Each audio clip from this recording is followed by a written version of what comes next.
to Welcome back. your top five. Well, you know what, our top five, because we spoke about it and we put Yeah, together this top five sophomore albums list, and people had some things to say about it. For the people who didn't see the clip, we posted it on According to Hip Hop. What was that? Yesterday, of yeah, the top five sophomore albums in hip hop, and number yeah. five was Mobb Deep's The Infamous.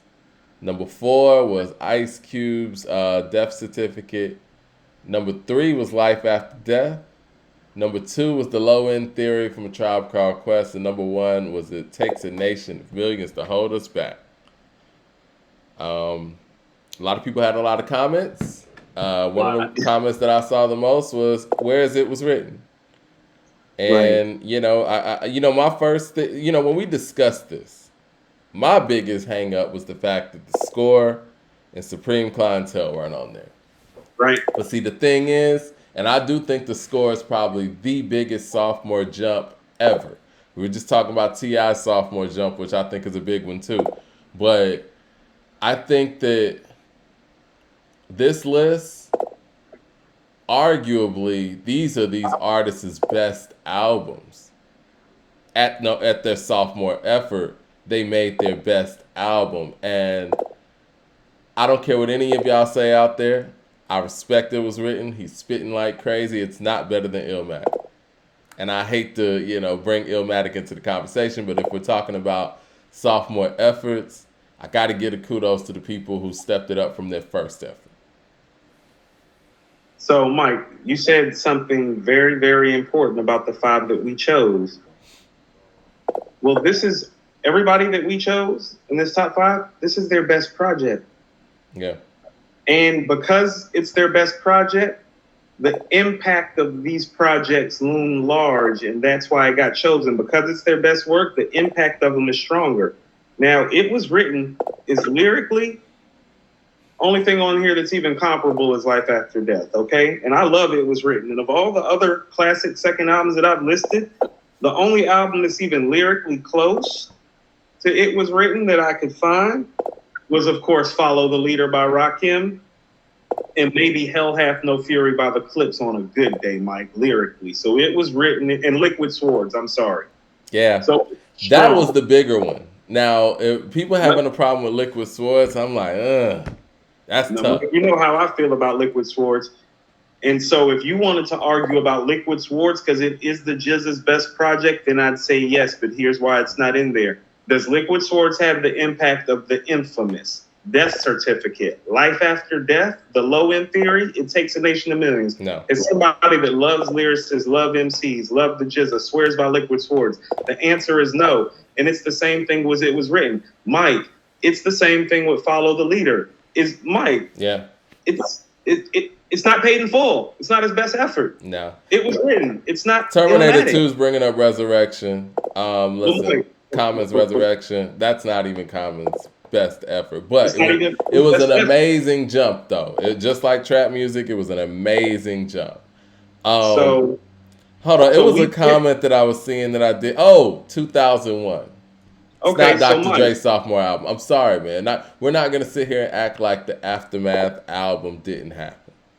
facts. That's why it's not on. 2001 is Dr. Dre's third album. I know we like to play around with the narrative, or whoever likes to play around with the narrative that that's just his third album. I mean, that's just his second album. No, that's his third album. He came out with the Aftermath album. You can't tell me that there's anything different between how that album was constructed and how the Chronic and the Chronic 2001 was constructed. He just wants you to forget about that album. If the Dynasty is in Jay-Z's catalog, how are we going to say that this isn't in Dre's catalog? Facts. So Mike, and so when people are getting, and we saw a lot of It Was Written, but when people are getting, and it's all healthy debate, and I want people to understand how healthy it is. Well, this is a beautiful conversation to have that people want their albums in, but I want to submit something to you all. Oh, this is a never-ending debate kind of topic. That's kind of why we did it, because Mike, I have written under R5, I have about 30 other sophomore hip hop classics. You mind if I run them down for you right quick? Go for it. Late Registration by Kanye West. Good Kid, Mad City by Kendrick Lamar. It was written by Stop. I saw To Pimp a Butterfly a lot, and I'm like, it's hard to I mean, we put it determine together. what is actually Kendrick Lamar's sophomore No, album. no, no, Mike. We're just rolling with Section 80 because Section 80 is what really put everybody like in a frenzy about him. So we're gonna roll with it like a project. Good Kid, Okay. Mad City by Kendrick Lamar. It was written by Nas. Liquid Swords by the Jizza. Follow the Leader by Rakim. AT Outkast. Supreme Clientele, Ghostface Killer. The Fugees, The Score. Mike, De La Soul is dead. Yeah, that's actually my favorite De La album. Mike, arguably, by all means necessary, Boogie Down Productions, Mike, Hell Hath No Fury by The Clips, 400 Degrees by Juvenile, Get Rich or Die Trying by 50 Cent, Niggas for Life, NWA. I don't think Get Rich or Die Trying should count. But It I does. understand where you're coming from. Power of the Dollar existed and existed It long enough. existed, it never came out. I heard that But album. you know what? No, we heard it. It never came out, so it's like it's tricky. It's kind of like Blake Griffin, right? When Blake Griffin was a rookie, he didn't play the whole season. But when he came back his second season, he was still eligible to be Rookie of the Year. Now, I had a problem with that. I think that John Wall should have gotten that because you're sitting here doing pro workouts, traveling, with a pro team that's different than the guy that's coming straight out of college and jumping into the NBA playing for the first time. So, but Mike. I don't know, man. I feel like Get Rich or Die Trying still a debut. He signed a contract. He got a release date. They never put the record out. He made a whole album. I mean, okay, we could scratch it. The record has to come out though. We can scratch it. I've heard the album. It's not a bad project. No, he made an album, but again, we can't. Ooh, Mike, we can't sit here and say Overly Dedicated is not an album. And Section, you know what I mean? I ain't gonna flex on it too tough. We can let it slide. We can slide it right on out. Mike, the album I have right under it I think is a great talking point because I think this is maybe the greatest sophomore album that's never talked about that's a classic. And that's Wanted, Dead or Alive by Cool G Rap. Cool G Rap second album, Mike. Cool G Rap second album is a classic. I think a lot of people forget this is where Large Professor really steps in and starts showing who he is. You're right. Right. What do you think about Bigger and Deffer? That keeps being brought up too. Mike, I'm not finished yet. Let me go to the other side. Okay. On the other side, I started with Bigger and Deffer. Okay. Paul's Boutique, Wu-Tang Forever, Flesh of My Flesh, Blood of My Blood, The Main Ingredient, Pete Rock and CL Smooth, Resurrection by Common Sense, There Is a Dark Side by Redman, Lab Cabin California by The Far Side. Did you leave out the Marshall Mathers LP? I didn't want to have an Eminem conversation. I understand. But For once. Listen, it keeps being brought up in the chat. I think Stop. I think it's a. Mike, I don't think it's no. Let me word this right. In there, but I don't want it to. Oh God. I don't think it's the classic a lot of people say it is, but I do think it is probably one of the more impactful sophomore albums ever in hip hop. If you want to consider it hip hop, pop, whatever. Okay, Mike, I'm going to finish with my list because I'm almost done, Mike. I got two more albums that I want to bring up by two very big artists. And although I don't consider either one of these albums to be classics, I do consider some of the artists' best material to be on there. And that's Take Care by Drake and Volume 1 by Jay. We're going to get into this Volume 1 discussion because Jay's talking a lot about Volume 1 now. And Mike, I want people to understand how deep dope sophomore effort goes. Mike, I made me a little 5-piece of dope West Coast sophomore efforts just for the West Coast people. Lab Cabin California by The Far Side, Life is Too Short, In a Major Way by E40, No Need for Alarm by Del the Funky Homo Sapien. Hey. Yeah, I love No Need for Alarm. That was my cousin Six's favorite album at the time. Boo Boo Heads. Remember that, Mike? I remember. Mike, Black Sunday by Cypress Hill. Mike, production on that album is stupid. What do you think about all right, well, people are saying, hold on, let me go to, because I saw something, the chat's moving fast, my bad. Main Ingredient's a great one. That's what I saw and I wanted to highlight. I was thinking Doctor's Advocate from The Game. I had that on the borderline just because I don't know how people feel about that project. I personally love it. He thinks it's his best. I've heard a lot of people say they like it more than the documentary. What do you think about people saying Straight Outta Compton as a sophomore album because the NWA Posse album?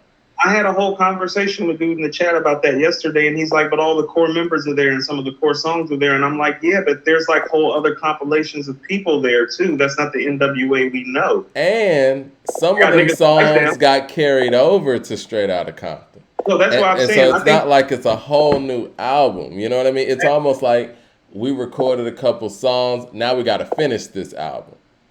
right, and it's Yeah. almost like that's when they became NWA. Really, it's like those songs that they recorded together, like that core collective became something. That was kind of like I was telling them, I'm like, that's hood compilation love shit. That's like everybody from the block that's in the projects. Dre and Yella the only ones with the studio. Everybody from the hood showing up, busting around. I've been in plenty of spots like that. Listen, I think Niggas for Life is just as good. So Niggas for Life is on this list. yeah, Niggas for Life is crazy. I think for me, Mike, I mean, and this is just, I guess, like, you know, just the old school aesthetic. I guess what stuck out to me from all the albums that I listed was lyrically how, like, supreme it was written, Liquid Swords, and Follow the Leader were in my mind immediately. I was like, man, that's true. And also, too, Mike, just Bigger and Deffer and Wanted Dead or Alive by LL and G Rap. Don't want to forget about those albums. Those are I mean, I think pieces of work. I know we do our top 5 show. I didn't mean to interrupt you, but maybe we should do a whole top 20 of that. I mean, that's yeah. I mean, you got a you whole see all list that there. I just named, Mike.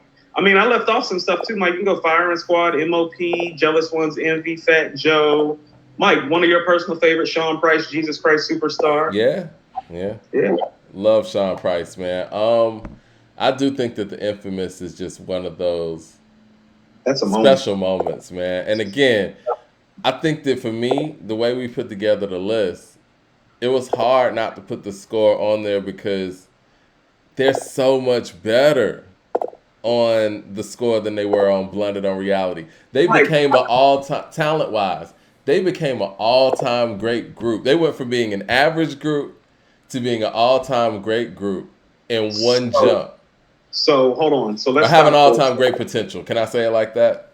Right. So here's what I'm going to submit to you, Mike. Of all the albums that I wanted to put on, the score and the Infamous, and the reason that I have the Infamous about at number 5 instead of the score is about the jump, because I find the jumps to be comparable. The way that you're saying they became like all-time great. Oh, Prodigy's all-time great on that album, Mike. And and there are very few hip-hop albums that have as many memorable hip-hop moments as the Infamous. Like the Infamous has more memorable hip-hop moments than the score, and the jump is comparable. And here's also the thing about it, Mike. They proved that the jump was real with subsequent releases thereafter. And so they get credit for that. We don't know if the Fugees are capable of making the score again. We know Mobb is capable of making some Infamous type shit. You agree? I mean, I agree. I was going to say the same thing. Darren Harris says the Infamous didn't get 5 mics because Illmatic came first. I think that's a very astute observation. So, Mike, let's go to Illmatic right quick, because how about this? I'll tell you that the Infamous has just as many memorable moments as Illmatic when you think about it. Eye for an Eye, Shook Ones, Give Up the Goods. Those are all street anthems just like the ones on Illmatic. Like, it has just as many memorable moments. Drink Away the Pain with Q-Tip, Mike, where Q-Tip uses the whole fashion references for the verse. Yeah. Right Back at You, where Ghost and Ray is going back and forth. Temperatures Rising, about the man being locked up. Like, Mike, those are big hip-hop moments. All heads know those moments. That's all on one album. Xavier Logistics brought up an album that I was going to bring up, East 1999. Oh, I forgot about that, Mike. That's my bad. That might be the one I missed. Yeah. Game changer right there. Yep. Yeah, that is a game changer. You're all up in here today.